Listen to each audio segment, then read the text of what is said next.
You're not addicted to food delivery apps. You're being hunted. Wait before you react to that. That's not a metaphor. Stick with me for a second. You open the app on a Tuesday night. Not really hungry, just tired. Maybe a little bored. Your thumb does that thing automatically. It opens the app before your brain has finished deciding whether you're actually hungry. Sound familiar? That moment, that reflex, cost the average American over $2,000 last year. Not in a dramatic way, in a devastating one. $7 here, $12 there. A $15 delivery fee that didn't register as a choice, just a tap. Here's what nobody in personal finance is telling you. It's not your willpower failing. Food delivery apps weren't built to feed you. They were built to extract money from you, using the same psychological blueprints that made Las Vegas a billion-dollar industry. And right now, while you're watching this, the machine is still running. In the next few minutes, I'm going to show you exactly how it works. Not the obvious stuff, not just fees add up, because you already know that. I'm talking about the actual neuroscience they weaponized against your paycheck. The hidden architecture behind every notification, every coupon, every scroll. And what happens to your budget when a prehistoric brain meets a Silicon Valley engineer? Stay with me until the end, because the last piece changes how you see every single future order. Let's start with a number that should feel violent: $23.79. That's the average cost of a delivered cheeseburger once you factor in the delivery fee, service charge, platform markup, and tip. At the same restaurant, walking in yourself, $13.69, making it at home, $4.63. Same meal, three completely different prices. And most people are paying the highest version without a second thought, not because they're careless, but because the gap was engineered to be invisible. Here's what actually happens behind the screen when you open a food delivery app. You're not looking at a menu. You're entering a machine designed by behavioral psychologists, the same specialists who design casino slot floors, social media feeds, and subscription traps. And they're exploiting something your brain physically cannot resist: the hunt. 40,000 years ago, your brain developed a powerful reward system around hunting. Not eating, hunting. The anticipation of the reward. The chase. Neuroscientists call it the dopamine-seeking circuit, and it doesn't care that you're living in 2026. It still operates like you're tracking prey across an open field. Here's the part that should stop you cold.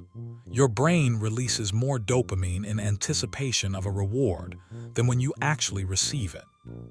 Food delivery apps were engineered around this exact circuit. Scroll through options, browse menus, watch the icon crawl across the map, add something to your cart, remove it, add it again. That entire process, the searching, the choosing, the tracking, is not friction. It's the product. Every moment of deciding is a dopamine hit. By the time the food arrives, your brain has already peaked. The meal is almost a letdown. And while your prehistoric hunter brain was busy chasing the thrill, something else happened in your wallet. Let's talk about fee stacking. The mechanism that turns an $8 meal into $22 without you ever consciously deciding to spend $22. It starts with the base price, already marked up 15 to 30% from what the restaurant charges in-house, because the restaurant has to offset what the platform takes.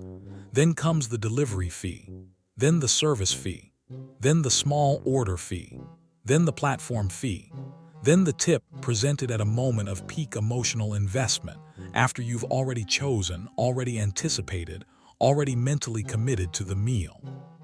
Saying no to the tip at that moment feels almost cruel, even though you're tipping someone you've never met for a job not yet completed. Each individual charge is small enough that your brain doesn't register it as a loss. A $2.50 service fee doesn't hurt. Neither does $1.75. But together, quietly, across 3 food delivery orders a week, you're spending over $1,500 a year in fees alone that you never consciously agreed to pay. That's not an accident. That's architecture. Now here's the shift that changes everything. And this is where most personal finance advice completely misses the point. You probably think your spending problem with delivery apps is a habit problem, like you just need more discipline, a rule, I'll only order on weekends, more willpower, a stricter budget. But here's what behavioral economists have been documenting for years. Willpower is not the issue. The apps are specifically designed to attack the moment before willpower can activate. That automatic thumb movement when you open your phone, that's not laziness. That's a conditioned response that was deliberately installed. Every push notification that says 20% off your next order tonight only, that's a manufactured trigger timed for the exact moment your defenses are lowest. Evening, tired, slightly bored, slightly hungry. This isn't a personal failure. This is you, a human being with an ancient brain, encountering a billion-dollar machine purpose-built to bypass your conscious decision-making. That distinction matters, because fixing a habit problem and escaping a design trap are completely different problems with completely different solutions. And the trap goes deeper than the fees. Once you subscribe, and almost every major platform now has a subscription model, the psychology flips entirely. You've already paid, which means every order you don't place feels like money wasted. The subscription itself creates pressure to use the service more, not less. You're not ordering because you're hungry anymore. You're ordering to get your money's worth. Research on sunk cost behavior shows that people dramatically increase usage of services after paying subscriptions, even when that usage costs them more overall. You pay $9.99 a month for premium delivery access. It costs you $140 a month in orders you wouldn't otherwise have placed. The subscription is not a discount, it's a leash. Meanwhile, there's a second mechanism running quietly underneath everything, the suppression of payment pain. When you pay with cash, your brain registers a genuine loss.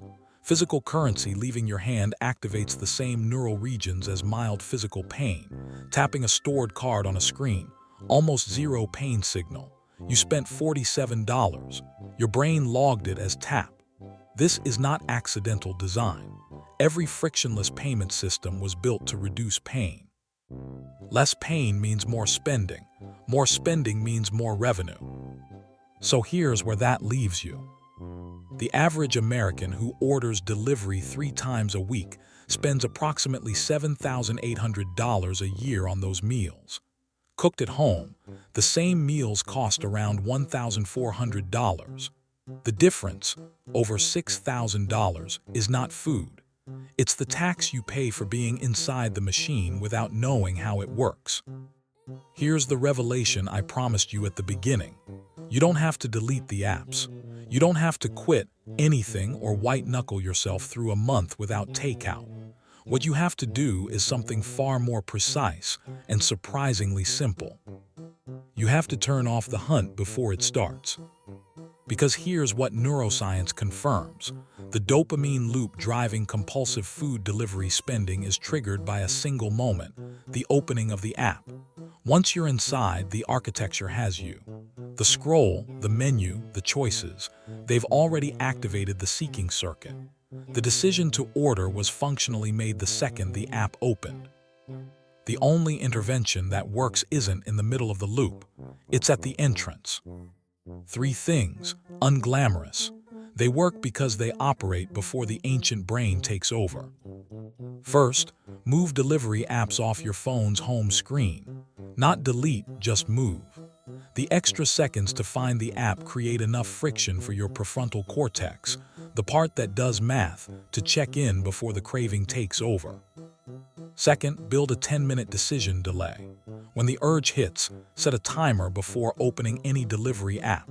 Research in behavioral finance shows this single intervention cuts impulsive food delivery spending by an average of 34%. The hunger doesn't disappear, but the dopamine craving driving the urgency usually does. Third, make the real cost visible. Not in a budgeting app you'll forget, in your Notes app right now. Log what you spend on food delivery each week. Manual tracking reactivates the payment pain response that cashless systems suppress. When you see the actual number, your brain starts making actual decisions. Here's what shifts when you do this. You don't stop enjoying food. You don't stop ordering sometimes. What changes is that the decision becomes conscious again. You're no longer being hunted by a system that understands your brain better than you do. You're back to being the one who decides. And the money you redirect, even a fraction of that $6,000 invested consistently, compounds into something your future self will feel. Not dramatically, quietly, in the way that real financial change always happens. So the next time you feel the urge to open a food delivery app, you're not necessarily feeling hunger. You might be feeling the seeking circuit fire. And now you know the difference. That half second of recognition between the urge and the tap is worth more than any subscription you'll ever cancel. But here's the question I want to leave you with. If delivery apps were engineered to exploit the primitive brain, how many other spending habits in your life were built the exact same way? That's the next video. If this shifted something for you, drop a comment with your honest weekly delivery spend. And subscribe for more of this, because the way you see money is about to permanently change.